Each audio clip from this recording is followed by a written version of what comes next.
আইন শৃঙ্খলা পরিস্থিতির উন্নয়ন এবং কঠোরভাবে দুর্নীতি নিয়ন্ত্রণের মাধ্যমে জনগণের মনে শান্তি নিরাপত্তা ফিরিয়ে আনাই হচ্ছে আমাদের সরকারের প্রধান অগ্রাধিকার।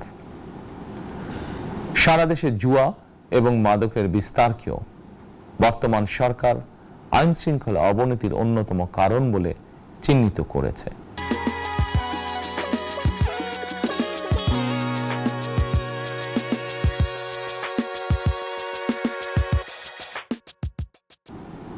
সুতরাং জুয়া এবং মাদক নিয়ন্ত্রণে আইন শৃঙ্খলা বাহিনী সব রকমের কঠোর পদক্ষেপ গ্রহণ করছে।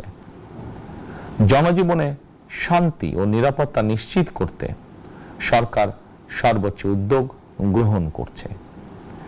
দেশের প্রতিটি সাংবিধানিক এবং সরকারি বেসরকারি প্রতিষ্ঠান চলবে বিধিবদ্ধ নীতি নিয়মে। দলীয় কিংবা রাজনৈতিক প্রভাব প্রতিপত্তি অথবা জোর জবরদস্তি নয়, আইনের শাসনই হবে রাষ্ট্র পরিচালনার শেষ কথা।